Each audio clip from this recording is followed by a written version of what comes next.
Olá, Igreja Voz, iniciando mais uma estação da célula, Os Abismos do Coração. Hoje a gente vai falar de esperança e salvação.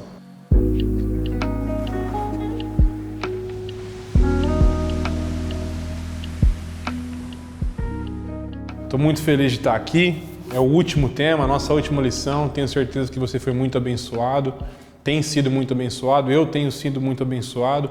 Esse tema tão precioso para a gente, que é os abismos do coração, né? Algo que Deus colocou no coração do pastor e tem sido muito proveitoso. Então chegar ao final aqui é bastante legal, fico muito feliz com isso. E vamos falar de coisa boa, né? Falar de esperança e de salvação. Só que tem um detalhe aqui, para a gente falar de esperança, a gente precisa ter alguma coisa que a gente queira que mude, né? Eu imagino que quando a gente chegar no céu, a gente não vai precisar muito de esperança, porque lá vai estar tudo bom, né? Então aqui a gente tem esperança nessa terra, né? A esperança é algo que faz parte do nosso coração, talvez por algo que a gente identifique no mundo atual, como ele é. Talvez o mundo atual não esteja muito da maneira mais perfeita possível. A gente sabe que o melhor de Deus já veio, que é Jesus, né? Mas em contrapartida o céu ainda não veio. Então a gente não está no melhor dos mundos ainda. Então a nossa esperança está onde? Está lá no céu, né? Não quero ser um profeta da insatisfação, porque a gente é ensinado a caminhar em gratidão e somos muito gratos por tudo que temos vivido aqui, mas também insatisfeitos porque ainda não o contemplamos face a face, né? E a nossa esperança está nisso. E por ter essa esperança, a gente também tem uma expectativa de salvação, né? E aqui no livro o pastor não está se referindo necessariamente à salvação que vai nos livrar do inferno e levar para o céu, tá? Mas é a salvação de alguns aspectos da nossa vida que, consequentemente, vai culminar num estado de plenitude, de contemplação perfeito que vai ser quando a gente estiver no céu, né?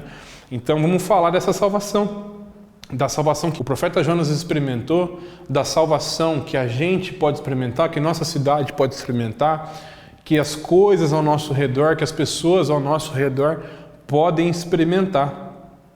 E essa salvação vai ser muito proveitosa, cara. Então um teólogo, acho que foi ele que falou, Leonard Ravenhill, mas ele fala que se a gente vislumbrasse o céu, por um instante que seja, 5 segundinhos que seja, a nossa noção aqui da Terra seria completamente diferente. Tudo mudaria, né? Se eu olhar um pouquinho só para o céu, como vai ser, tudo aqui ia ser diferente, tudo aqui ia mudar, né? E eu estava conversando hoje até com os meninos aqui na igreja, mas, cara, se a gente comparar a vida no céu com a vida na terra, eu acho que é muito diferente, cara. O céu deve ser muito bom. Meu Deus do céu, cara, como deve ser maravilhoso ver Jesus face a face, estar lá, né? Então a gente precisa experimentar esse caráter de salvação na nossa vida aqui. Para ter essa esperança, essa salvação, a gente precisa entender que há uma diferença entre o que a gente vive aqui e o que a gente vai viver quando estivermos na glória, né? Eu particularmente quase fui para a glória muito recentemente. Acho que é um pouco exagerado falar isso, mas eu estive na UTI, passei 3 noites na UTI, tive uma bacteremia, enfim. Teve alguns momentos que eu realmente acreditei que eu ia falecer. Não fiquei tão triste com isso, porque eu ia ver Jesus. Mas compartilhando com meu pai, falei, pô pai, não sei, acho que as coisas desse mundo aqui, diante do peso da glória, sabe? Diante do vislumbre da eternidade, acho que elas talvez não tenha mais tanto sentido, sabe? Não vejo como um problema a gente estar diante da face de Cristo, talvez seja até um alívio, né? Aí meu pai falou assim para mim, Carlos Mosna, para quem não conhece, ô filho, se você vê tão claramente essa diferença entre aquilo que você vislumbra viver, que Deus vislumbra para que nós vivamos, e aquilo que a gente vive, talvez a solução não seja apenas não viver mais aqui. Talvez a solução seja fazer a diferença. E eu achei isso magnífico, e talvez seja o nosso papel ser essa voz de salvação, né? A gente como igreja que tem identificado uma realidade maravilhosa, que é a que Deus pode nos proporcionar, ser essa voz de salvação aqui na Terra. Amém? E a primeira salvação da qual a gente vai falar é a salvação de Jonas. Jonas foi salvo. O versículo chave para essa última estação é: então o Senhor deu ordens ao peixe e ele vomitou Jonas em terra firme. Isso está em Jonas 2:10. Jonas foi salvo. E do que Jonas foi salvo? Jonas foi salvo dos seus abismos. A primeira salvação que a gente precisa contemplar é a salvação dos nossos abismos. Acho que esse é o primeiro passo de quem consegue vislumbrar uma nova vida, né? Ser salvo dos nossos abismos. E de fato nós temos muitos abismos. A nossa vida é repleta de abismos, é repleta de culpas, de medos, nos quais a gente vai se enfiando sozinho, né? Acho que a gente não tem dimensão, cara, mas viver com Deus é plenitude, é paz, é alegria, é justiça. E tudo que é contrário a isso, se a gente caminha nesse sentido, a gente vai entrando para dentro de um abismo, né? Então Jonas foi salvo dos seus abismos. Em Jonas 2,6 ele fala: desci até os fundamentos dos montes, desci até a terra, cujos ferrolhos se fecharam atrás de mim para sempre. Tu, porém, fizeste a minha vida subir da sepultura, ó Senhor meu Deus. Você vê o nível de profundidade, de tristeza que Jonas chegou, né? Tu, Senhor, porém, fizeste-me subir das profundezas, ó meu Deus. Então ele chegou num nível de abismo muito profundo. E eu creio que muitos que nos ouvem nas células, nas estações, chegam a um nível de abismo muito profundo, cara. Muito profundo. Só que Deus pode salvar, porque ele salvou Jonas desse abismo. E ele retornou os olhos dele ao templo do Senhor. Sabe? Então não importa qual seja o abismo que a gente vive. Deus pode nos salvar. A satisfação da nossa alma, ela é um buraco mesmo, cara. Ela é um buraco. E ela começa a exigir da gente apegos, né? Afetos que nos satisfaçam. Enquanto a gente fica tentando preencher esses afetos com as satisfações das coisas dessa terra, a gente vai caminhar de abismo em abismo. Mas a vida que Deus nos chama para viver é uma vida de glória em glória, de fé em fé, de eternidade em eternidade. E assim a gente vai ser satisfeito. Então Deus oferece a solução para os abismos da nossa alma. Assim como Ele ofereceu a Jonas, Ele pode oferecer a nós essa salvação. Amém? A salvação para os abismos mais profundos da nossa alma. Nínive foi salvo, esse é o segundo ponto. Uma cidade foi salva, não só Jonas foi salvo, mas uma cidade inteira foi salva. Cara, sabe no que eu acredito? De verdade, Ribeirão Preto também vai ser salvo. Eu acredito demais nisso. Essa cidade é muito preciosa, cara. Deus ama demais essa cidade, Deus ama demais. E creio que Ele tem colocado no meu coração e no coração da nossa igreja um amor profundo em ser uma voz nessa cidade, para que Ribeirão Preto seja salva. Ribeirão Preto é uma menina nos olhos de Deus, sabe? É um alvo precioso do amor de Deus, uma cidade de avivamento, uma cidade que os olhos do Senhor contemplam e desejam ver a sua glória manifesta, que Deus deseja repousar toda a satisfação necessária aqui na nossa vida. Eu creio muito nisso, cara. Eu creio muito, eu sou ribeirão pretano, nascido, criado, amo essa cidade aqui, amo caminhar por aí nessa cidade, estava falando com os meninos também, amo pegar um ônibus aqui, andar no centro e observar e sentir o cheiro da cidade e pensar o tanto que Deus ama essa cidade, cara. Deus ama demais essa cidade e Ele quer salvar essa cidade.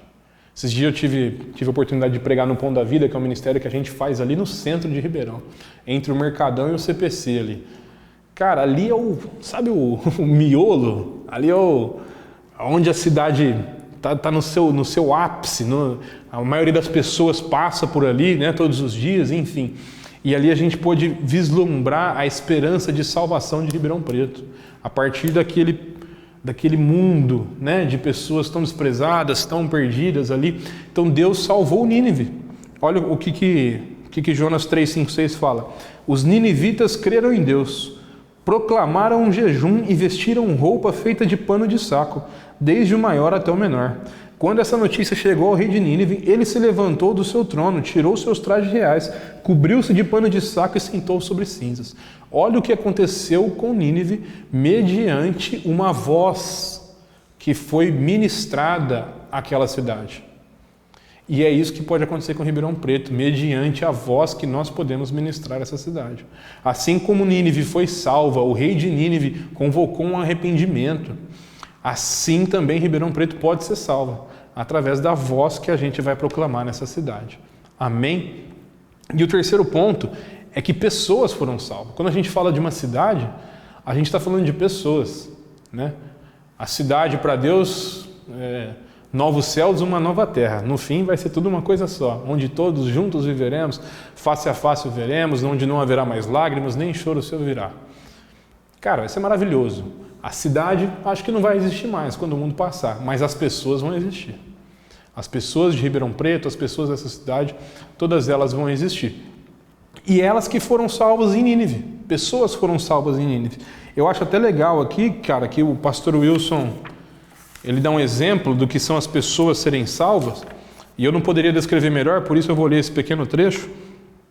Que quando a gente fala de pessoas serem salvas, ele fala o seguinte: famílias em desordem, pessoas foram salvas, famílias em desordem relacional foram restauradas, pais sem esperança e sem direção foram direcionados a um novo modo de vida, pessoas foram curadas de suas doenças físicas, emocionais e espirituais, o desespero foi substituído por esperança e fé, as autoridades governamentais passaram a exercer sua liderança com temor do alto e respeito à população em geral, justiça e misericórdia passaram a nortear as decisões de um povo, crianças deixaram de ter medo da violência dos seus pais, porque estes se converteram a um modo de vida e, consequentemente, a uma nova forma de criá-los. Olha que transformação maravilhosa que aconteceu nas pessoas de Nínive, cara. E eu imagino que essa transformação pode acontecer nas pessoas de Ribeirão. E cada um tem uma esfera, né? Uma vocação para ministrar a voz que clama no deserto, né? Cada um pode ser uma voz, como o pastor Wilson sempre diz, nas esferas aqui da sociedade. Eu particularmente tenho um sonho, cara, de ver mendigos sendo salvos. Eu amo os mendigos, cara. Eu amo o pão da vida. Enfim, eu tenho um sonho de ver essas pessoas sendo salvas. E queria que você tenha um sonho, às vezes, de ver funcionários sendo salvos, colaboradores, familiares, patrões, amigos, esportistas. Imagine aí quem você gostaria de ser salvo, o que te vislumbra uma expectativa de salvação. Eu tenho achado minha vocação, graças a Deus, mas imagina você, cara. E às vezes é difícil para a gente se posicionar, sabe? Para alcançar a salvação dessas pessoas, às vezes é difícil para a gente se posicionar, às vezes a gente tem medo, né, de ministrar a voz, de falar a palavra do Senhor, pode ser complicado, mas a alegria da salvação pode ser a nossa motivação, cara. E eu tenho uma imagem na minha cabeça que me faz caminhar com paciência, mas também com expectativa. Parece estranho, cara, mas diversas vezes eu me imagino com alguns mendigos muito felizes. Muito feliz com os mendigos lá no centro, cara, tocando um violão, tocando um louvor, adorando a Deus. Cara, o vislumbre dessa salvação dessas pessoas é uma força. É uma força, sabe? A gente é motivado mais pelo bem, mais pela presença do bem do que pela ausência do mal. Então comece a vislumbrar a presença do bem nas vidas das pessoas que você deseja que sejam salvas. Isso vai ser magnífico, cara. Na sua família, enfim, no seu trabalho, na sua escola. Isso vai ser magnífico. E o Senhor nos capacita. Eu não vou ler por conta do tempo aqui, mas Isaías 61, de 1 a 3, fala sobre o Espírito do Senhor que está sobre mim, porque o Senhor me ungiu para levar as boas novas. Quando você puder, você lê aqui no livro. E fala da capacitação que Deus dá àqueles que Ele chama para que anunciem a sua voz. E Ele vai te capacitar, irmão. Se existe alguma expectativa de alegria no seu coração que alcança a salvação das pessoas ao seu redor, Ele vai te capacitar, não tenho dúvidas. Por mais que as barreiras sejam grandes, o medo seja grande, Ele vai te capacitar. E por último, o propósito foi salvo. Isso aqui a gente não precisa se preocupar, cara. O propósito sempre vai ser salvo. Sabe por quê? Porque não é nosso, é de Deus, cara.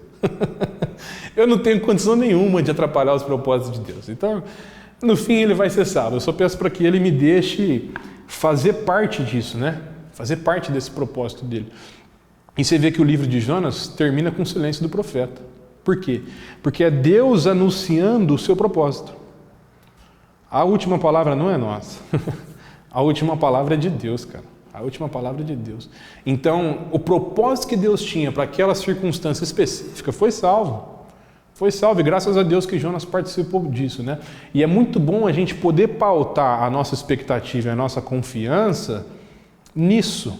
Não no tanto que eu amo a Deus, ou não no tanto que eu sou capaz de obedecê-lo, ou não no tanto que eu sou capaz de seguir o meu propósito, e nada disso. É importante eu pautar minha confiança no tanto que Deus me ama, ao invés no tanto que eu amo Ele. No tanto que Ele é poderoso, ao invés no tanto que eu posso fazer. Você está entendendo? Isso vai nos dar segurança para caminhar, vai nos dar leveza e alegria no caminhar, e a gente vai ver a salvação do Senhor. A gente vê no livro de Jó, como que o sofrimento de Jó finda. É diante das indagações que Jó fazia? Que ele fez algumas, muitas talvez? Não, mas o sofrimento de Jó finda diante das indagações que Deus fez a Jó. Onde você estava, Jó, quando eu coloquei limite para os mares? E aí continua. O sofrimento de Jó finda diante das indagações que Deus fez a Jó. Então o propósito de Deus vai ser salvo e que Ele salve o propósito dele na nossa vida. Que a gente também chegue a um estágio de salvação em que a gente se apresente a Deus em silêncio. E para encerrar, eu tive uma experiência, eu estava compartilhando até mais cedo, tive uma experiência esta manhã, do dia de hoje, que eu acordei mal, eu não estava legal, a cabeça estava ruim, eu fui dormir, me ajoelhei com a cabeça ruim, e versículos vieram à minha mente, me inundaram, mas eu questionei a Deus, né? Falei, poxa Deus, mas para eu ficar bem eu tenho que ir tão fundo assim? Não dá para ficar um pouco mais leve, para ficar suave, para ficar tranquilo? E eu acordei de manhã com aquela palavra, versículos que Deus ministrou e que me trouxeram alívio para a alma mesmo, mas também com um pesar, uma angústia, um foco de pensamentos negativos, uma coisa com a qual eu não conseguia lidar. E sabe qual que foi a única alternativa que eu consegui ali, cara? Para ficar bem, que é o que a gente quer, né? Salvação é coisa boa, a gente quer coisa boa. Foi ficar em silêncio. Foi ficar em silêncio. E o que eu fiz foi deitar na minha cama, falar, Deus, ninguém sabe o que eu estou pensando, ninguém sabe o que se passa aqui dentro, e eu vou tentar expor o meu interior ao Senhor, mas de uma maneira muito mais contemplativa e receptiva do que de indagação, assim, sabe? E manifestei o silêncio diante do Senhor, e diante daquele silêncio, os anseios do coração foram subindo, os pensamentos foram subindo, e a paz que excede todo entendimento pairou, cara. Pairou e foi maravilhoso, porque era Deus manifestando, sabe? Não era eu me manifestando.